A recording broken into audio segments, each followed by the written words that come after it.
I always get asked, like, well, I don't understand, Alex. Like, we see all of this propaganda in Hollywood, like they're just simping for the CCP, like just simping away. It's the summer of simps for Hollywood, and they're always putting in all of this propaganda, and everyone's like, well, I don't understand how we can combat that. And I'm like, okay, here's the thing. You have to understand that we are playing by their rules. Doesn't it feel sometimes like there's a total double standard? Like the rules that are for us as conservatives is completely different for our leftist friends. When I was in radio, I was in pop radio for 7 years before I worked for Turning Point, and I was co-hosting a morning show, and there was this girl on my morning show who was like the cat hat wearing, progressive feminist, like women's march type of girl. And total opposite of me, but that's what I thought made our show great, was that we had all these different types of ideologies represented on my morning show.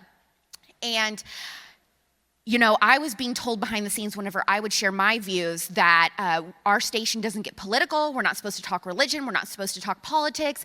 And then this other girl on my show, my producer, would always get political and always talk about, toxic masculinity and all of these different things. And no one said anything to her. She would bash Trump because he was president at the time, and nobody said anything. But if I did, it was just a different set of rules. And so that's eventually, why I left. And a lot of you, if I've had the privilege of speaking to you in your chapters at your different schools, then you've kind of heard my story.